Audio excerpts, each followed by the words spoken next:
আপনাকে গুম করা হয়েছিল খুব সম্ভবত।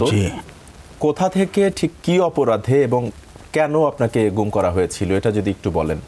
আসলে আপনাদেরকে অসংখ্য ধন্যবাদ।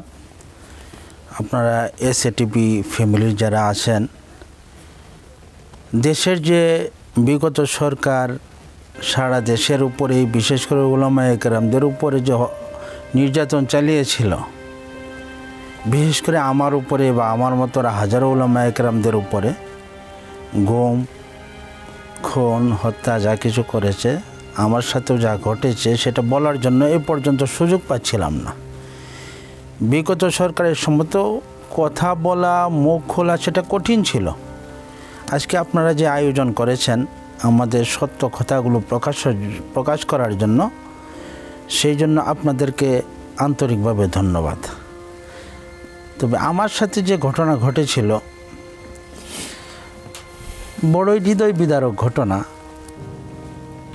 কারণ আমি একজন হুজুর মানুষ, ময়মনসিংহে দ্বীনের কাজ করি, ইসলামের কাজ করি। বাকি কোনো অশালীন কোনো সংগঠন, রাজনৈতিক তেমন কোনো সংগঠনের সাথে জড়িত হয়ে কোনো অশালীন কাজ করা এমন কোনো রিপোর্ট না জনগণের কাছে আসে না সরকারের কাছে আসে।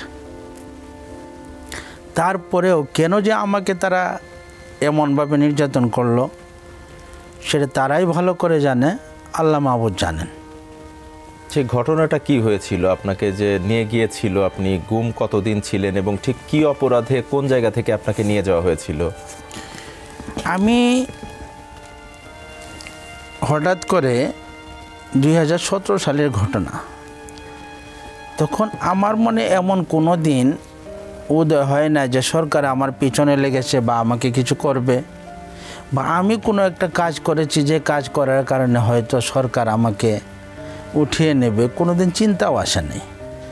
এলাকার জনগণও কোনো দিন সেই চিন্তা করে না আমাকে নেওয়ার পরে কেন নিল, লোকটা তো ভালো। হঠাৎ করে 2017 সালের 25শে এপ্রিল রাত্র আনুমানিক 2টা থেকে 2:30। আচ্ছা, আমি বাসায় গেলাম, 10টার আগে বাসায় চলে যাই। স্বাভাবিক এশার নামাজ পড়ার পরে আমি যথাসম্ভব চেষ্টা করি শুয়ে যাওয়ার জন্য। আমি বাসায় শুয়ে যাই।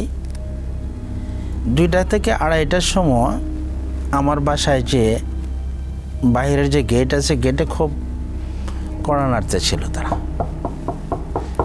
আমি খোঁজ পেয়েছি কিন্তু আমি খুলতেছিলাম না। আসল ঘটনা কি, এত রাত্রে কে আসছে? বাইরের গেট তারা তালা ভেঙে উপর দিয়ে বা তালা ভেঙে তারা ভিতরে চলে আসছে।